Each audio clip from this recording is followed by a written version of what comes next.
Κοπελιά, περίμενε, πού πας? Να πάρω ένα σουβλάκι. Όχι, δεν είναι καλό φαγητό εδώ. Πάνε λίγο πιο κάτω, έχει ένα πολύ καλό. Μα εγώ έχω ακούσει τα καλύτερα. Τι είναι αυτά που λες? Όχι, ξέρω τι σου λέω. Άκουσέ με, πάνε πιο κάτω, πάνε πήγε τώρα. Άσου, δεν είναι καλό το φαΐ. Αλήθεια. Τι να πω. Ευχαριστώ πάρα πολύ. Καλά που μου το πες. Όπα, αδερφέ, Τι έγινε, ρε φίλε? πού πας? Πάω μέσα να πάρω τίποτα να φάω. Καλά, από εδώ θα πάρεις φαγητό. Εννοείται. Όχι, μην πάρεις από εδώ, δεν έχει καλό φαΐ. Πάνε σε ένα πιο κάτω, έχει πολύ καλό φαγητό. Τι λες, ρε φίλε? Εγώ για το μπουτίκ σουβλάκι έχω ακούσει τα καλύτερα. Άκουσε με, μόλις έχω φάει, σου λέω δεν είναι καλό. Σε έσωσα, αδερφέ, να ξέρεις. Σε ευχαριστώ πολύ, φιλαράκι. Είσαι ωραίος. Και χαρά.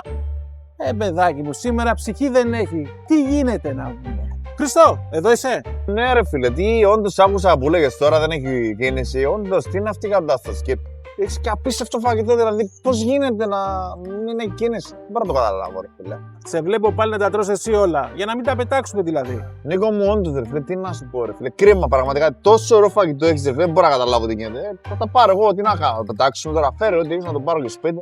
Πάνε και η γυναίκα και τα παιδιά και όλοι, τι να κάνουμε τώρα? Νίκο μου, εντελώς τυχαία έχω και μια σακούλα από σένα, τις προάλλες μέσα στο τσέπη. Πάρτε εδώ, πάρτε εδώ. Κρίμα, δηλαδή, πού είναι ο κόσμος, δεν ξέρω. Πάλι καλά, ρε Χρήστο, που είσαι και εσύ και δεν πάνε χαμένα τα φαγητά. Κάτσε να στα βάλω στη σακούλα σου. Παιδιά, τι πιστεύετε ότι πάει λάθος και δεν μπαίνει ο κόσμος στο μαγαζί? Γράψτε μου στα σχόλια.